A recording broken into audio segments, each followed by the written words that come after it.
ચિરાગ ગુટીની વાત કરીએ અત્યારે જે આવે જેની સુરતમાં વાત એ પોલીસ અધિકારીઓ જોડે કર્મચારીઓ જોડે હસીને વાત કરે છે. જો તમારે એવા પ્રકારના રિલેશન રાખવાના હોય તો પછી આવા પ્રકારના નાટકો કરવાનો શું ફાયદો? મેં કીધું કે હર્ષસંઘવીની કહેતા લિમિટેશન હોઈ શકે છે કે બધી જગ્યાએ નજર એક વ્યક્તિ કેવી રીતે રાખે, પણ તમે સિસ્ટમ જ એવી બનાવો ને કે તંત્રના અધિકારીઓને બીક ન લાગે. પણ તમે નથી કરતા. મેં ના કીધું જો આ કેસ જે છે વિડીયો વાયરલ થશે આજે નહીં તો કાલે કોઈ હાઈકોર્ટમાં જશે, જેલ પોલીસવાળાએ તમામ લોકોને જેલ. ભાઈ એ લોકો તો ખોટું કર્યું, પણ તમે બી ખોટું કર્યું. આપણે કંઈ એ ગુંડાઓના કે સામાજિક તત્વોના સમર્થનમાં નથી, આપણે સંવિધાનમાં સમર્થનમાં છીએ, આપણે કાયદાના સમર્થનમાં છીએ કે ભાઈ એ તો છે જ ગુંડાઓ જેને કાયદો નથી માનવો, જે કાયદાથી, પણ એના માટે તમે જવાબદાર છો. જ્યારે એ લોકો નાના હતા ત્યારે જ તમે કેમ ના ડામી દીધું એમને?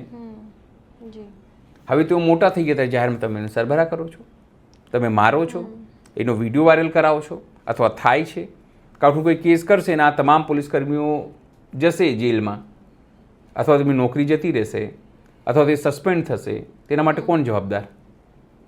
ભાઈ ઉપરથી સૂચના હશે, એસપી તરફથી સૂચના હશે તો જ નીચેના કર્મચારીઓ હિંમત કરે.